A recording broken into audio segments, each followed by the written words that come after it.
I am Lexi Gault. I am the AAS Media Fellow, and I would like to welcome you to the second press conference of today. It is Wednesday, January 7th at 2:15 p.m. Mountain Standard Time. We are at AAS 247 here in Phoenix, Arizona. I am accompanied by the familiar face, AAS Press Officer Susanna Kohler, who will be running the microphone around the room during the Q&A session. And then we also have AAS Deputy Press Officer Carrie Hensley, who will be monitoring things online on the Zoom and reading out the Q&A questions from online there. So this morning and the other two press conferences, or the other four press conferences that happened on Monday and Tuesday this week, all of that information should be uploaded to our press kit on the AAS 247 meeting page under the press section. And that is also shared in the Slack channel under press conference Slack. So for those of you who have not been to a AAS press conference before, welcome. I'll give you a rundown of how things will kind of go today. So I will first introduce the topic of what we'll be talking about today, and then I'll introduce each of our speakers as well as their talk titles. And then we'll start with Conor and have the presentations go in order, one after the other. And then once all of the presentations conclude, we will open the floor for a joint Q&A session. During the Q&A session, if you could state your name, affiliation, and who your question is for, that would be great. And for those of you online, you can queue up your questions in the Q&A box, and Carrie will read those out for you there. And we are also live streaming this on YouTube as well as on the Zoom webinar. So if you could please silence any cell phones or other technology, that would be amazing. All right, so today in this press conference, we will be talking about cosmology and galaxy clusters. So we'll be exploring some large-scale structures in the universe, which I'm personally very excited to hear about.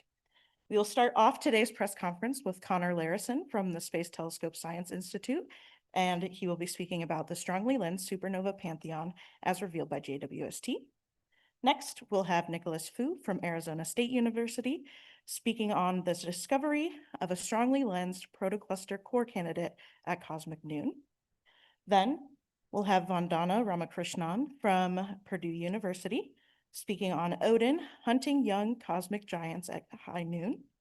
And then we'll end with Dazhi Zhou from University of British Columbia presenting scorching hot intracluster gas in a baby galaxy cluster 12 billion years ago.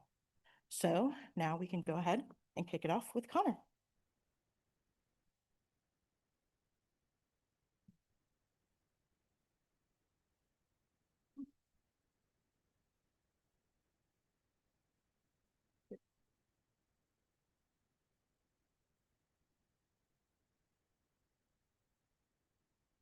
Hello, everyone. My name is Dr. Conor Larison. Thank you so much for the introduction. I am extremely excited to kick off this session today and talk to you about some strongly lensed supernova discoveries that we recently made in the Venus collaboration, which I'll introduce in a minute. I want to give a lot of credit in this talk to Gavin Farley, who's a member of Venus and an undergraduate student at the University of Toronto, for making all of the extremely beautiful galaxy cluster images you're going to be seeing in this talk today that are composed of both HST data and new JWST data taken by Venus. I also want to point out that my information is in the bottom right if you would like to contact me after about press. So I know that we don't want to see any of this awful text in front of our beautiful image. So here is that magnificent cluster in its full view.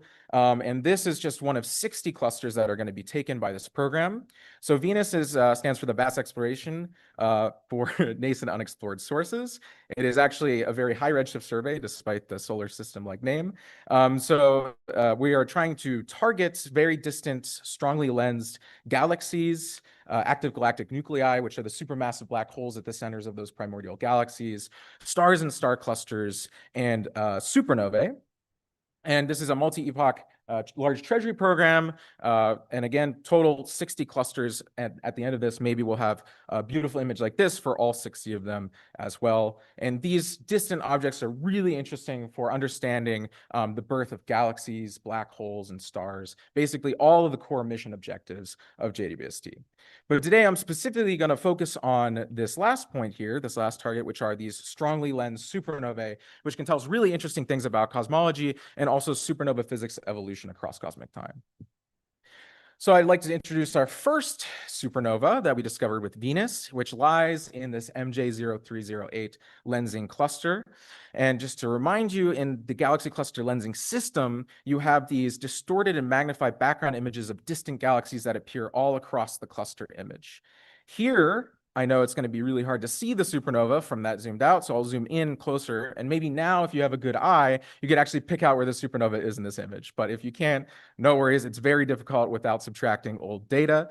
But here is our first supernova in this image behind this really interesting, but unfortunately bright foreground star in our image. We dubbed this supernova Aries, so you might be seeing the pattern here with the name of the talk. And this was a massive star explosion, so greater than 8 solar masses, that occurred when the universe was about a third of its current age, or about half as old as it was when the solar system was formed. So supernova Aries is at a pretty large distance compared to other core collapse supernovae that we're able to see. And the only reason that we're able to detect this and follow it up is because of the magnification effect of the strong lensing from the galaxy cluster. And so my collaborator, Justin Perel, and I led a JWST DDT and obtained a spectrum of the supernova that will be able to tell us about the supernova physics at this earlier time. And it's one of only a handful of such spectra that we're even able to obtain for supernovae at these large distances. But apart from just the supernova physics, this is again a strongly lensed supernova, meaning that its host galaxy actually appears multiple times in this cluster. And because of this, it will actually reappear again in this galaxy cluster image in 60 years' time. This is an astoundingly long time delay. This is the longest by far of any strongly lensed supernova that we've discovered. And actually, the longer this time delay is, the better these supernovae are for constraining cosmology. Because the light from these background sources is bent and warped by these galaxy clusters, it arrives with a time delay that is directly related to the expansion history of the universe. And that expansion history depends on this dark energy, which is 70% of the universe, but we don't understand what it is at all. And maybe in 60 years, we still won't know for sure what's happening over the expansion history of the universe, and SN Aries will help disentangle that. So I just want to take a step back and show this kind of lensing system again and the geometry of what we see in these lensing clusters. You have the distant spiral galaxy that's undistorted with the supernova in it. The light from that galaxy then leaves, and the supernova also leaves, goes across the plane of the galaxy cluster, and is then distorted and slowed nearer to the center of the galaxy cluster due to due to the gravitational time dilation, and thus arrives to us with a time delay relative to each of the images. And this time delay is what allows us to directly constrain cosmology. So again, SN Aries is happening far into the future. We don't necessarily know what the cosmological questions of the day will be in 60 years, but one thing is certain: this will be the most precise time delay measurement that we know of currently that we could make. It'll be about 2 orders of magnitude more precise than the best strongly lensed supernova constraints we have today. But I know this is very far into the future, and I will probably be retired by then. I will hopefully be retired by then. So maybe let's talk about something that is going to have an impact in a much shorter time scale. So this is another one of the strongly lensed supernovae that we've discovered in Venus. By the way, I'm only talking about 2 of our lensed supernova discoveries in Venus. We've actually discovered a total of 6 in our data and in past data. So there will be much more of these interesting results coming up very soon. This is a second supernova lensing cluster. This is MJ0417. And if we zoom in closer to the center, then we will be able to pick it out. So this is much harder to see, occurred in this star-forming galaxy, and we dubbed it SN Athena.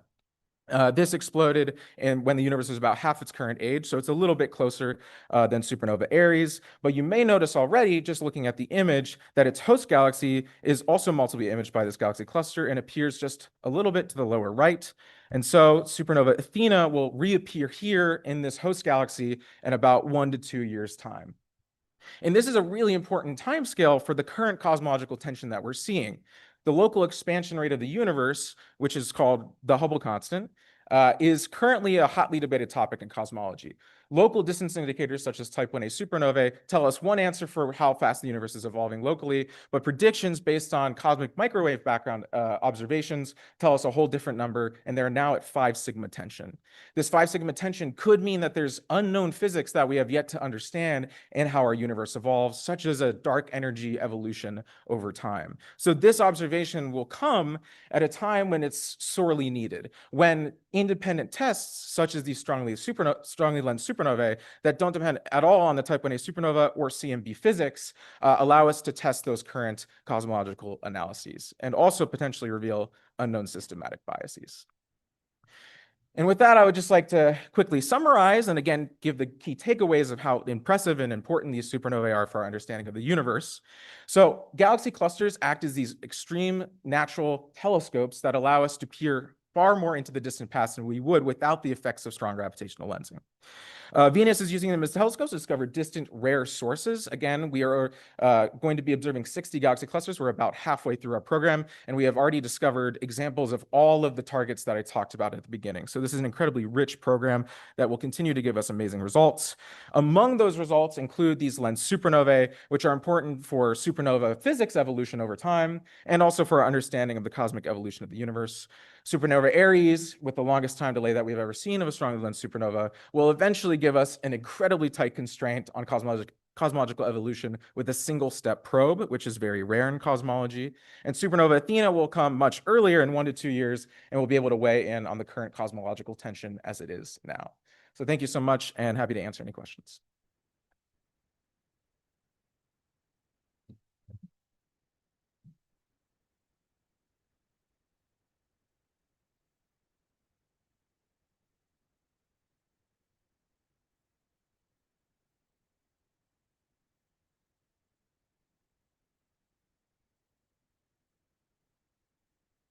All right. Hey everyone. I'm Nick Fu. I'm a third-year graduate student all the way down at Arizona State University. And I'll be presenting our work on discovery of strongly lensed protocluster core and the implications it has on galaxy cluster evolution and assembly. Oh, by the way, we just had a paper published a couple weeks ago, so if you want more information, just go check it out. So, galaxy clusters are the most massive gravitationally bound structures in our universe. When we look at them locally today, we see they're mostly made up of these old elliptical galaxies, massive old elliptical galaxies, where most of their stars have already been formed and are no longer actively forming any young stars. So if we really want to understand how these galaxy clusters built up all their mass, we need to look in a younger age of the universe, back in time. So as we look in the distant universe, specifically about a redshift of over 2, which corresponds to about 10 billion years ago, we see that these young clusters, or the progenitor of these clusters, which we call protoclusters, in contrast, now host very actively star-forming galaxies, where we can see that this is the episode where they're building up all these stars. To identify these protoclusters, one strategy is to search for these galaxy overdensities, where we can expect them to eventually gravitationally collapse and assemble the large-scale structures we know in the local universe. There are multiple different tracers in finding these star-forming regions, but back when Planck studied the CMB, it was also able to find some of the brightest sublunar sources in the whole sky. And one advantage, in addition to its efficient capability of peering large portions of the sky, is that it's able to trace the most star-forming galaxies. And this is because these galaxies are often the most dusty, where a lot of that emission, UV light from those young stars, are being absorbed and then re-emitted in the sub-millimeter wavelengths. So our collaboration, the Passages collaboration, compiled a sample of some of the brightest objects in the sky.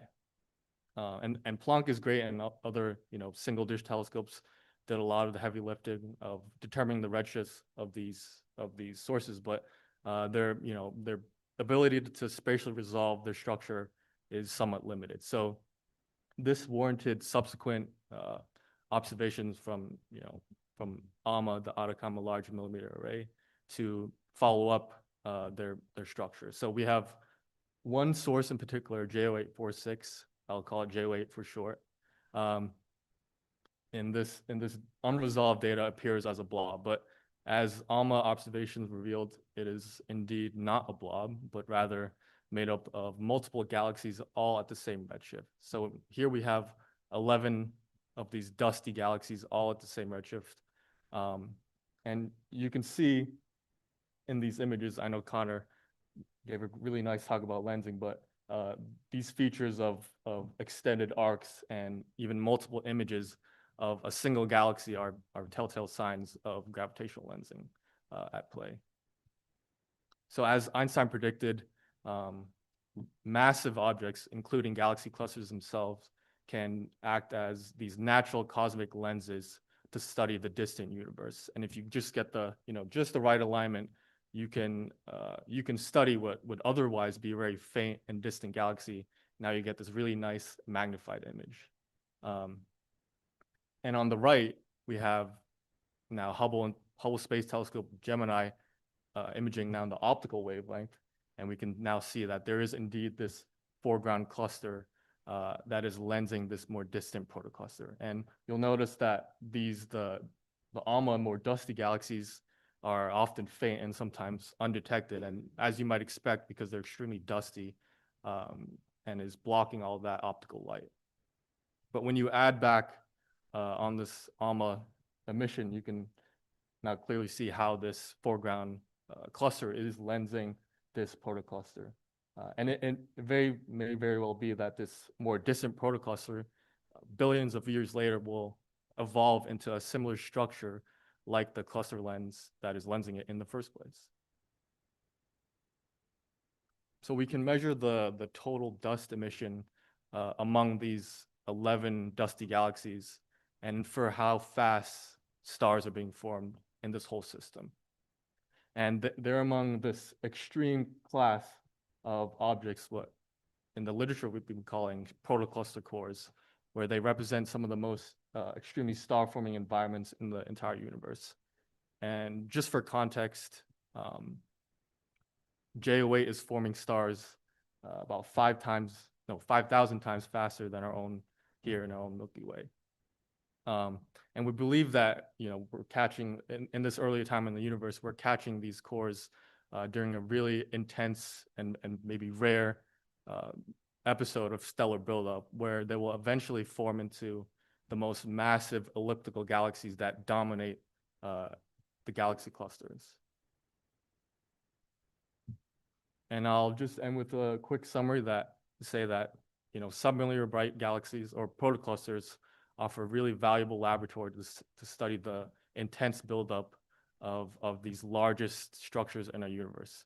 And here we have found the first case of a protocluster core that is being strongly lensed by a foreground cluster, which offers a really valuable magnified view in how these galaxies will eventually evolve into the massive ellipticals in the local universe. And looking to the future, we hope we do have James Webb Space Telescope to study how massive they are, or how many stars they've already formed at this point, and to see how much more gas is available to sustain the star formation. And my email's at the bottom, and the publication details are there for any more questions, and I'll end it there.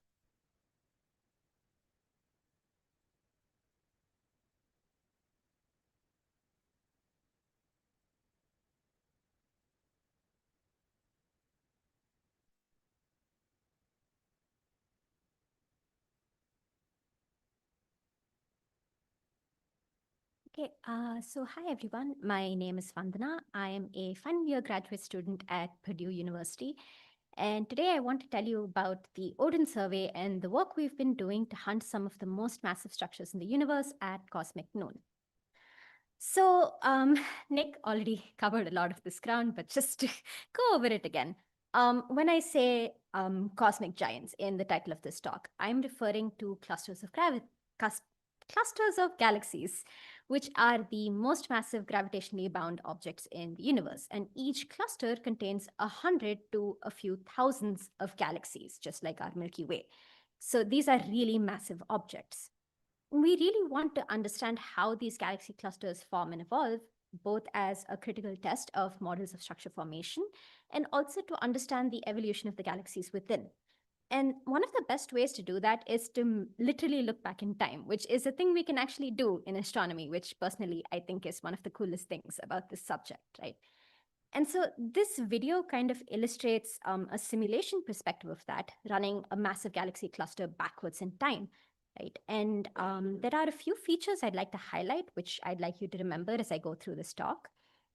You can kind of see that compared to the structure we started out with, as you move to higher and higher redshift or further and further back in time, this massive structure is becoming less and less well-defined. We went from something that was pretty compact, spherical, uniform, to something that is a lot more filamentary, right? And maybe non-uniform, very clumpy, and non-isotropic looking, right? So just bear that in mind as I continue. So I said we want to look back in time to the progenitors of these massive clusters, right? And we generally refer to these as protoclusters because as I kind of highlighted in the previous slide, these at high redshifts, they don't really look like the clusters we see in the local universe. And so we want to observe these protoclusters as they were when the universe was less than 2 billion years old. And that is the objective of the Odin survey. Odin stands for the 100 degree squared DECAM imaging in narrowband survey. So this is a NOIR lab program using the DECAM instrument on the Blanco 4-meter telescope. And so Odin is looking for these protoclusters at 3 redshifts around cosmic noon, which, as Nick kind of highlighted in his talk, is the period in the history of the universe when star formation and galaxy formation was very active and progressing at a very rapid rate. So one of the greatest strengths of Odin is kind of in the title. It's the wide area of the survey, because protoclusters and clusters are very rare objects. When I say rare, I mean that we have maybe one cluster in 10 to the power 24 cubic light years. So for every maybe 500 galaxies, we have one cluster. And for the most rare and massive clusters, you have only one of those per every 10,000 or so galaxies. So these are really rare objects, right? But because Odin did in fact survey such a wide area, we were able to identify a pretty large sample of protoclusters, relatively speaking, right? And among our protocluster sample, because it was a pretty extensive sample, we were able to identify some extremely rare and unique objects. So 2 of those unique objects are the ones which I want to highlight in today's talk. These 2 protoclusters contain even more mass than the Coma cluster, which is the most massive local cluster. So this is masses of more than 10 to the power 15 solar masses, right? So that is a few thousand Milky Way masses, right? And the more extreme of these 2 already extreme objects, which we've designated Cosmos Z3.1a, is what we're calling a proto-supercluster, the ancestor of a cluster of clusters. And this object contains a total mass of 5,000 Milky Ways, right? So through some pretty detailed spectroscopic follow-up of these 2 objects, we've been able to create some pretty nice 3D maps. And a shout out to Ashley Ortiz, who is a post-bac student at Purdue, who created this fantastic visualization. This is not Cosmos 3.1a. This is the other structure, which we are calling Cosmos 3.1c. But I'd like you to note in this 3D visualization, a lot of these features kind of line up well with, qualitatively speaking, with the features I highlighted in the video in the beginning of this talk. You can see the very clumpy and irregular nature of this overdensity. You can see also some pretty distinctly linear and filamentary structures, right? And you can also see that there are many overdensities all kind of grouped together. And all of this lines up really well with theoretical predictions.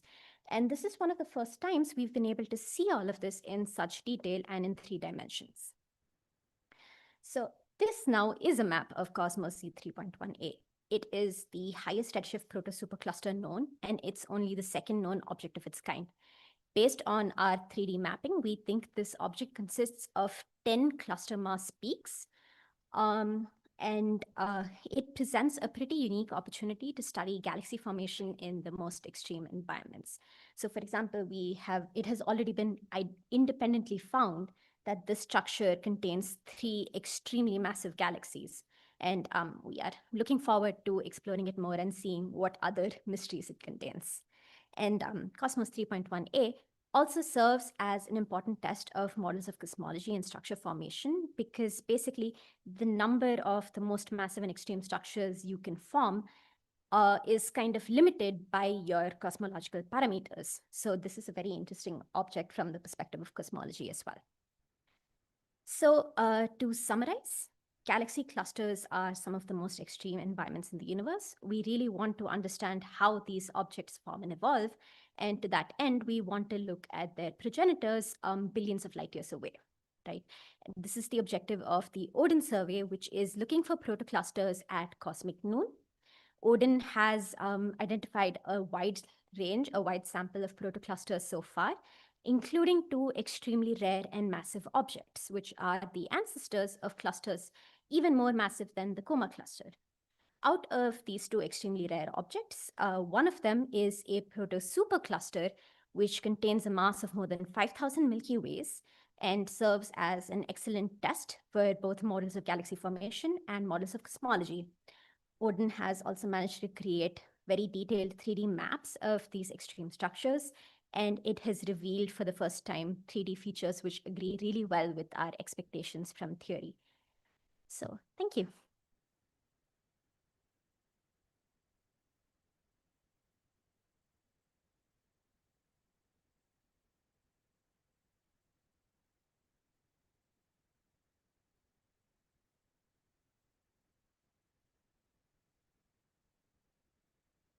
Good afternoon, everyone. Thanks everyone for coming.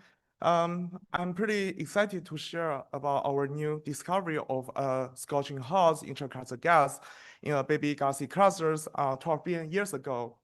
And here is my contact information, my email, and my telephone numbers. So you might have questions of after seeing this title. So what is the intracluster gas, and why do we care? So intracluster gas is just like the gas between galaxies. So for the galaxy clusters, the cities that galaxy live in, so they contain like hundreds of thousands of galaxies inside. There is always some gas between the galaxies. These are just like an atmosphere. So this gas is super hot. It is above 1,000 times hotter than the surface of the sun.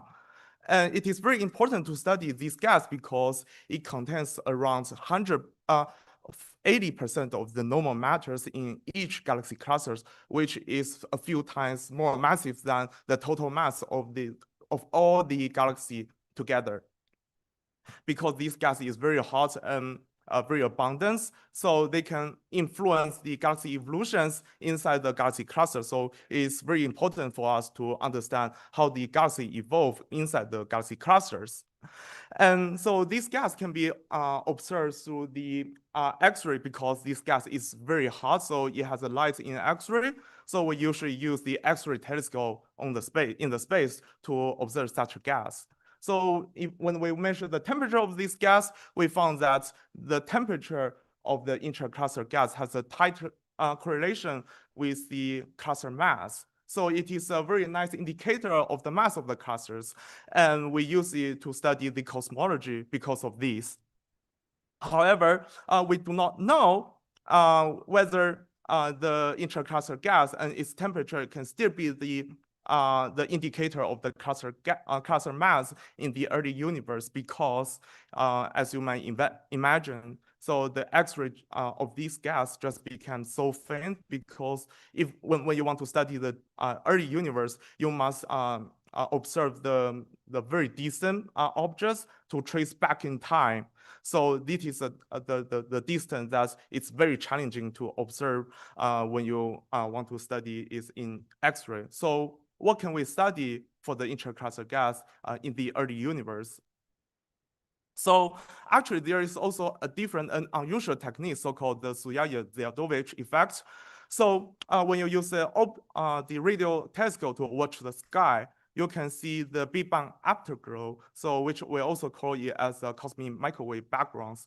So when these photons travel through a clump of hot gas, when the gas is sufficiently hot, so these energetic gas particle can interact with the CMB photons and just scatter the CMB photon to a totally different energy to leave a tiny little shadow in this CMB background.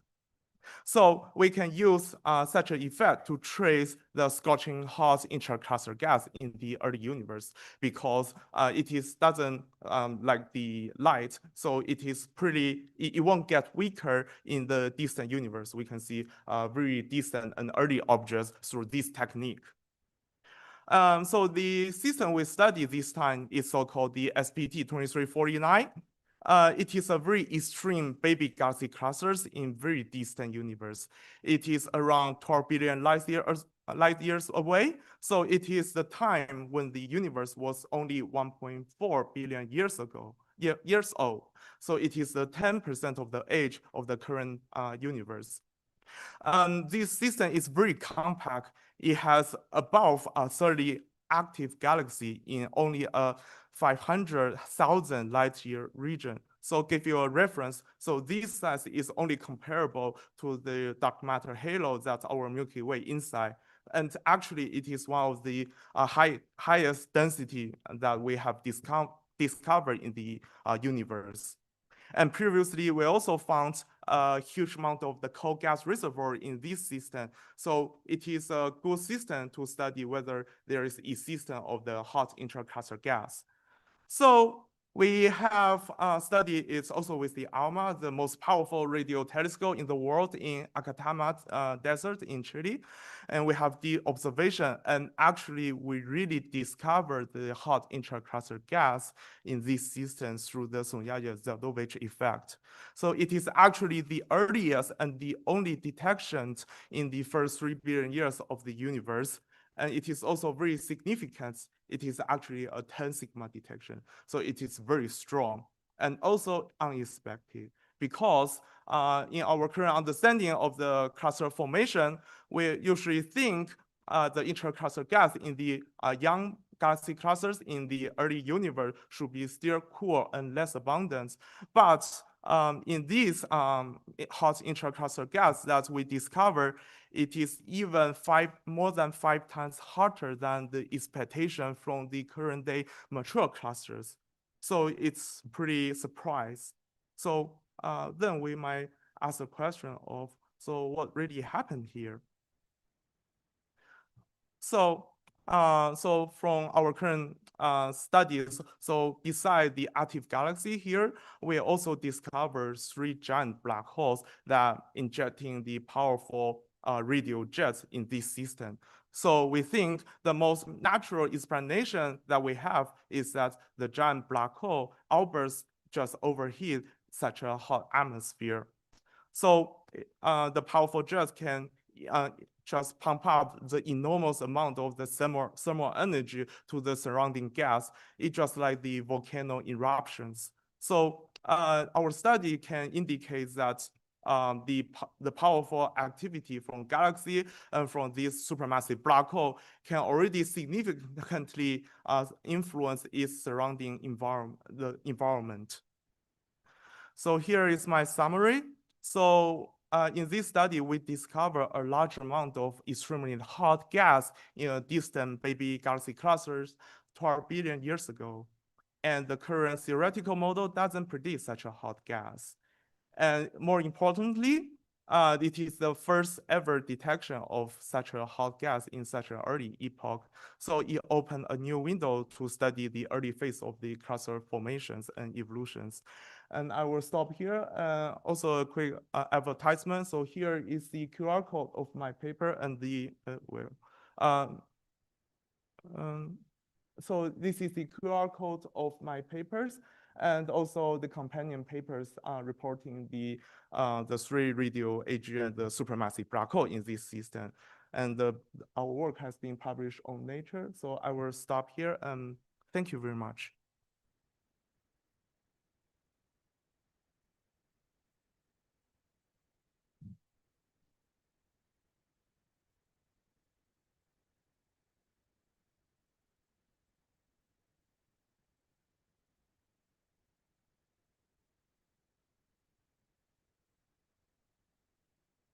All right, thank you for those amazing presentations. We can now move on to our Q&A session. So as a reminder, please state your name, affiliation, and who your question is for. And for those of you online, please do the same thing in the Q&A box, and Carrie will read those out to the room, and Susanna will carry around the microphone. Start with Ethan over there.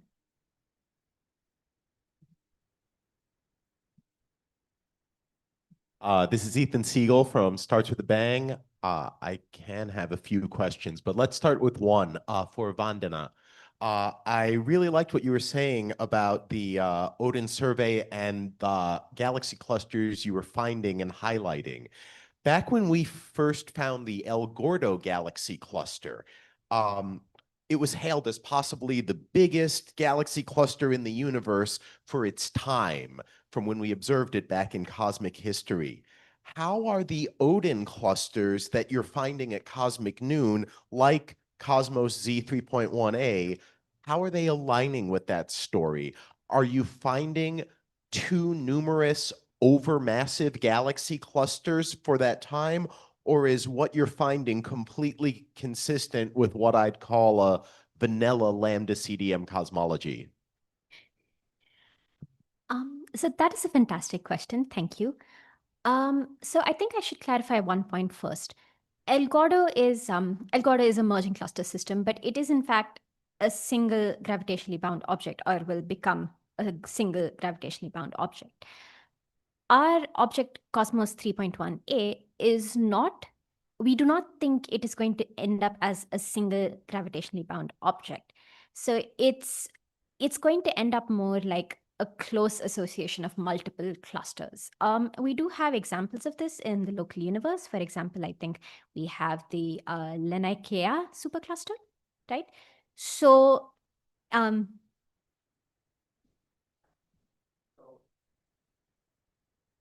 so you're saying that if I think of this as something that is forming one galaxy cluster, that's wrong. This is not going to form one galaxy cluster. This is going to form multiple bound systems that are slowly going to be torn apart by dark energy from one another. And so they'll remain as bound clusters, but it won't be one bound galaxy cluster.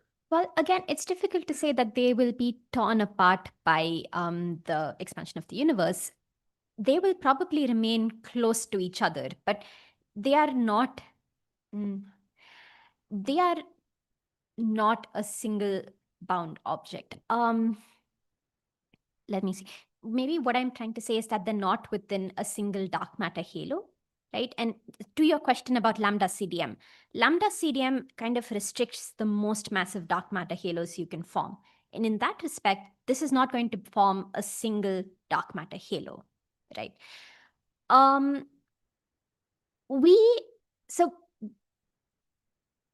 Cosmos 3.1a is the only structure of its kind which Odin has found so far in the area we've surveyed. And so we can kind of place an upper limit on the number of such objects we can find in the universe. And so far, that upper limit is kind of consistent with what we'd expect from vanilla lambda CDM. But I think there is, so I don't think it is breaking the standard model. It's just an extremely rare object within the standard model.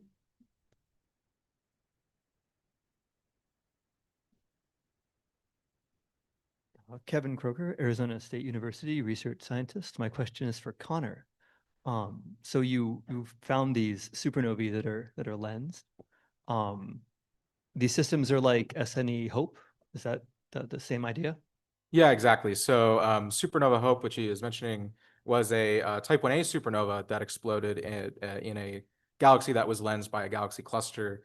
And this actually had multiple lensed images of the supernova appearing at the same time. So it was kind of like an immediate opportunity to measure H naught. And so some collaborators led by Massimo Pasquale used that immediately to measure H naught. And it's one of only 3 lens supernovae so far that have been used to measure the local expansion rate of the universe.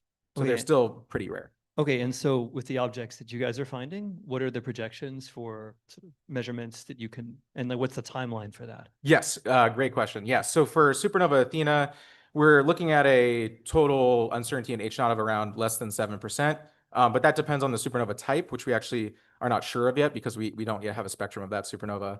And that also depends on how well we catch its reappearance. So we have, as a collaboration, put in a proposal to catch its reappearance, and that will determine basically how precise we can get. But if you have a really good lens model for your galaxy cluster, and if you understand your supernova well enough, you can get down to H naught percents of 3 to 4% on each of these measurements. And that's already incredibly precise. The type 1A supernova measurements are 1% with hundreds of objects. So. Oh, and yeah, and then supernova Aries is going to be a while from now. And hopefully the Hubble tension will be solved by then, but I'm also hoping for more tensions to arise in cosmology over that period. Monica Young with Sky and Telescope. This question is also for Conor. I was wondering if you could clarify. I think I'm understanding that the Venus project has found 2 of these. There are 6 total. Is that right? Yes. So there was another cluster observing program called SLICE that already occurred. But this is the only other galaxy cluster specific survey that has existed for JWST. So we've actually found 2 that were brighter in the SLICE imaging from a while ago and are still here, but are harder to observe because they're now fainter. And we've discovered 4 that are live and that we're seeing right now. These 2 have predicted reappearances. And there is one that we are less sure about because we haven't followed it as much. And then another which will be talked about by my collaborator, Dave Coulter, and the conference tomorrow, which is a really exciting high redshift, much higher redshift lens supernova. But I'll leave that as a Yeah, and I actually had a follow-up for that. Just in Yep. terms of like getting the precision on H naught down, is it the number of supernovae or is it the distance of the supernovae? Like what kind of gets that precision down? Great question. Yeah. So there's really like 2 sides to the uncertainty in each individual measurement. There's the lens model uncertainty, which is how well we understand the dark matter distribution of these galaxy clusters. So hopefully that improves over time. And then there's the uncertainty on the time delay of the specific supernova. And then, of course, then you can start to build a statistical sample, and hopefully the systematics are shared across the measurements. This has not actually been done before because our sample is still getting built. But yes, eventually, when we have enough of these, maybe around 20, we'll be able to reach a total precision that's comparable to our best current cosmological distance indicators.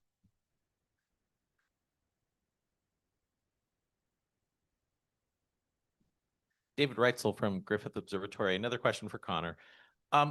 Some of these have multiple images of the same one. So what do you gain if you get a 3rd or a 4th image of the supernova with time? I assume you get a delta H naught. And then also, second question for you, different directions, are you able to probe any spatial differences in the evolution of dark energy or H naught? Because there's been some hints at that from some surveys. Yes, great questions.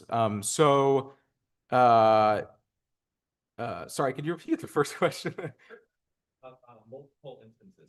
Multiple instances, that's right. Right, so if you have, so for instance, for Aries, it'll actually have 2 images that are reappearing in about 60 years. That gives you 2 chances to catch the reappearance. And then of course, now you have 2 independent measurements. So that will, go over the square root of number of measurements you can make using the system. So that will improve the precision on any individual supernova. It's also great just in terms of the supernova physics, the ability to recatch it maybe before it's like hit its peak brightness and then take spectra of it over time. That's also incredibly exciting and something that we want to work on as well as the cosmology angle. And then the second question, yes, so there's this hint of a dark energy evolution from DES data, and these are from type 1A supernovae, and these redshift ranges around 1 to 2 when the universe is transitioning from a dark matter dominated universe to a dark energy dominated universe. And supernova Aries, for instance, is at a redshift of 1.3. So that will be a way to independently test with completely different systematics that conclusion that we're going to get from the type 1A supernovae with, say, Roman in the future. Did we want to take a question from online? I have a question here from Pamela Gay at Escape Velocity Space News. This one's for Nick.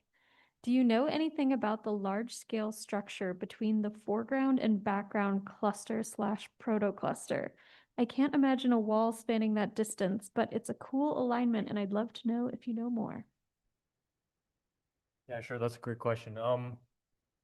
Yeah, I would say that the distance between that foreground and more distant protocluster is quite large. It's like, multiple billions of light years away. But for sure, at least the more distant protocluster, we expect protoclusters to really span multiple tens of megaparsecs in size, where the JO8 really is just a lens that is only magnifying a small fraction of that protocluster core. So this core could be embedded in a larger scale structure, something like a super protocluster maybe.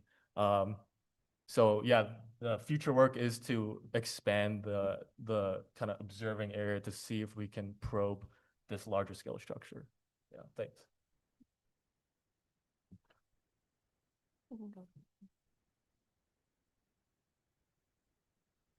Great synoptic picture there, folks. This is Roger Windhorst from Arizona State. I got another question for Nick.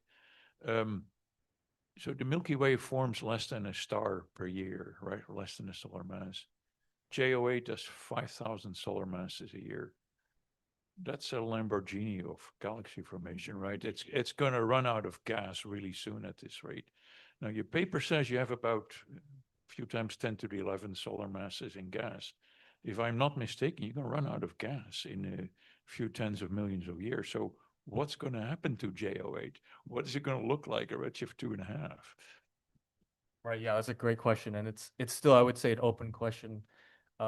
Maybe these class of objects, these protocluster cores that are like so starbursting, these Lamborghinis of protoclusters are just so reckless that they're gonna crash and burn when they run out of their gas.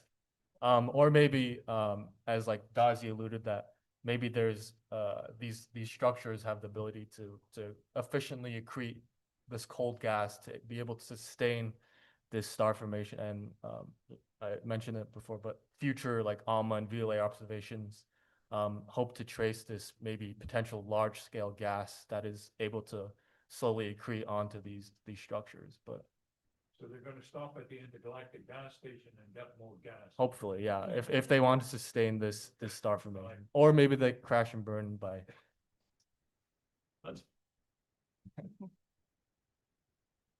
I'm Mike Dash, an amateur from Seattle with a question for Conor. When you talk about the reappearance of the lensed supernovae, how are you predicting the time frame, and what are you thinking is the precision of the time frame prediction? Sorry, could you repeat that one more time? I was trying to find you, and I just found you. It's when you predict the reappearance time frame, how are you making that prediction, and what are you thinking is the accuracy of that prediction? Excellent question. So this is all based on lens modeling. So collaborators like Nick who work on lens models, they try to map out what the dark matter distribution and the regular baryonic matter distribution of these galaxy clusters looks like. And then they predict, based on the locations of these lensed images that we see, how much time will have to pass as the light reaches us from each of them. So it's all basically a theoretical model that's based on these really great data sets that we have with JWST. And the uncertainties on them really depend on how complicated the cluster is, and how many lens systems you have to constrain those positions in your lens model. Thank you. Skylar.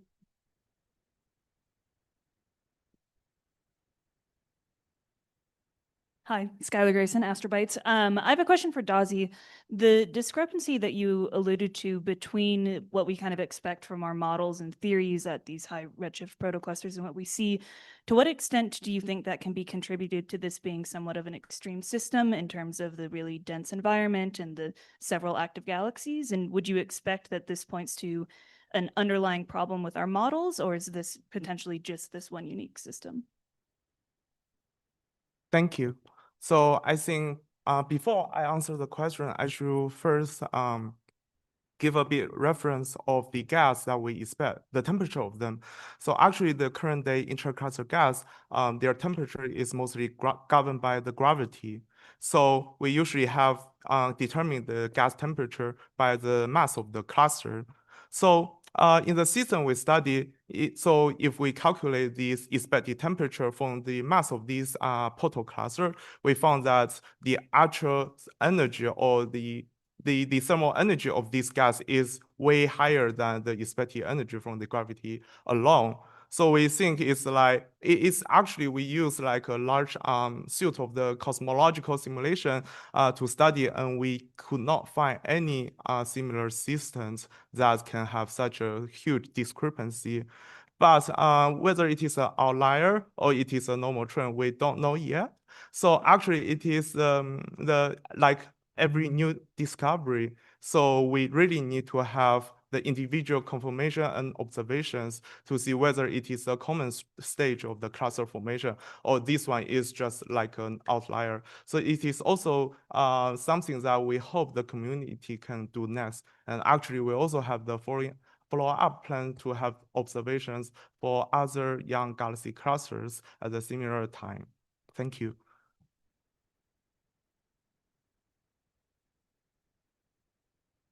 Do you want to do one more online? This question is also from Pamela Gay at Escape Velocity Space News. This one's for Conor. Relativity radically slows the evolution of supernova light curves. Has it slowed stuff enough that you will be able to get spectra of these outbursts, or do you need to wait for the next image to show the outburst, or even for our grandchildren to wait?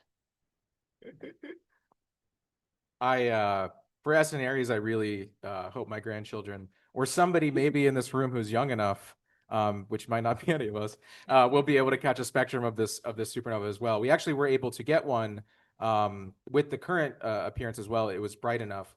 But yeah, great question. So the higher the redshift of the supernova, the more time that we actually have to observe it because of the expansion of the universe. So this is more so because the universe is expanding and allowing us to observe the same light over a longer period of time than specifically the lensing.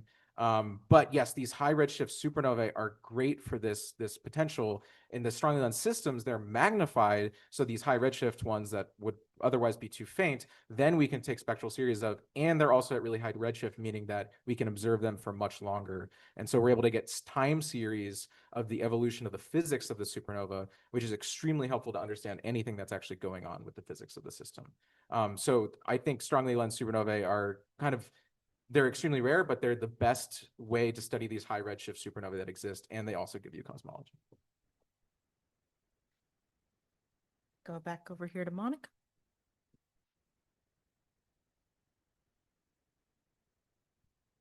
Monica Young again with Sky and Telescope. This question is for Vandana. You mentioned that the number of the most massive superclusters that you find could put limits on cosmological parameters. So I'm curious, like, how many of these super protoclusters would you have to find before you start breaking things? I want to get just a sense of how rare this object is. Well, in terms of how rare it is, it's only the second known object of its kind so far, with the other example being the Hyperion protosupercluster at redshift 2.45 or so. How many would you have to find before you start breaking things? So it's not exactly how many you would have to find. It's more how many you're finding over what volume. Because like I said, it's not that these can't exist. It's more that we don't expect a lot of them. So if, for example, if we found another within the exact same Odin field, I would say, I think something is wrong. And in fact, at that point, I would start looking for systematics in my data. If we find maybe one more at a different redshift or in a different survey, I would say that's reasonable. So I hope that answers the question. We can go back to Ethan.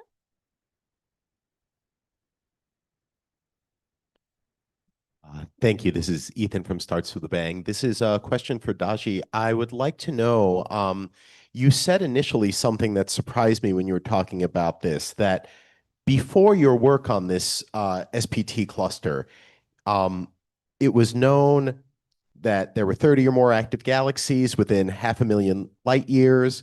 And this cluster was known for having a large reservoir of cold gas. And now you talked about the thermal SZ effect and how you found it has a lot of hot gas. And I'm curious with, as you called it, 3 giant black holes and 30 or more active galaxies, how do you have the hot gas and the cold gas coexisting without mixing and thermalizing like gas tends to do when you have a lot of it in one confined volume? Is this something that's consistent, or is this something that you say those previous observations of cold gas are wrong? Like, is this something you can have the hot and cold together? Thank you very much for your question. So you are asking whether the cold gas and how likely is that the cold gas and hot gas can coexist at the same time, and whether it is because the previous cold gas discovery was wrong. So my answer is you have because it is a very large space, like you have like 500,000 light years regions. So there is like you can have the multi-phase gas that the cold gas and hot gas coexist. They just at a different place of the space. And so we are also very intrigued by the fact that we have the coexistence of the cold gas and the hot gas. So one of the possible explanation is because the baby galaxy clusters, they are accumulating and heating their gas. So there are some gas has been heated by such a outburst from the giant black holes so early. So a fraction of the gas has been heated to such a superheated phase, but there are still some amount of the cold gas still permitting in the protocluster here. Yeah, thank you. We have time for about a final question. Thanks, Catherine Grace from the University of South Africa. Just it's for the last speaker. Is this an X-ray source, or I guess at this redshift maybe a far UV source?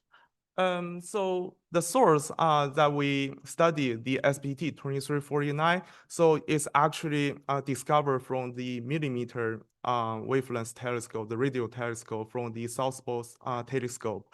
So it is discovered from its very luminous far infrared emissions. So there is like a huge amount of star formation happen here. It's like over 5,000 times faster than our Milky Way. So we do not find any too bright UV or optical emission here, because most of the star formation or most of the star, they are heavily obscured by the dust. Yeah, and oh, the intracluster medians.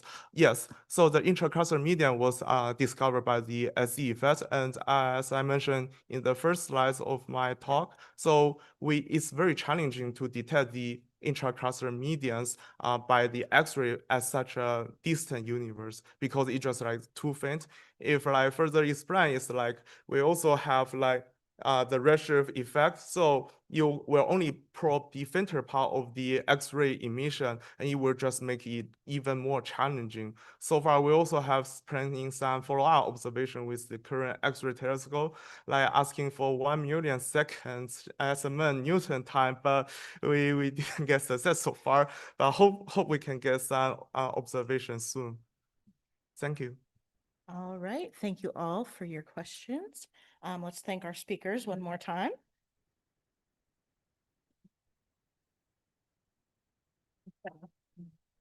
I would also like to thank the PIOs who helped prepare the press releases for today's meeting. You should expect 3 today from this press conference. And I would also like to remind you that we'll be back here tomorrow morning talking about high redshifts and high energies at 10:15 a.m. Mountain Standard Time. And I believe we have one more announcement from Susanna. Yes, just wanted to say for the press in the room, if you're looking for some place to go right now, we were asked to make an announcement about a session that is currently in room 227A featuring the Schmidt Observatory System. They've got some exciting news about future observatories coming up. So you're welcome to go and join them at this time. 227A. Thank you all for being here.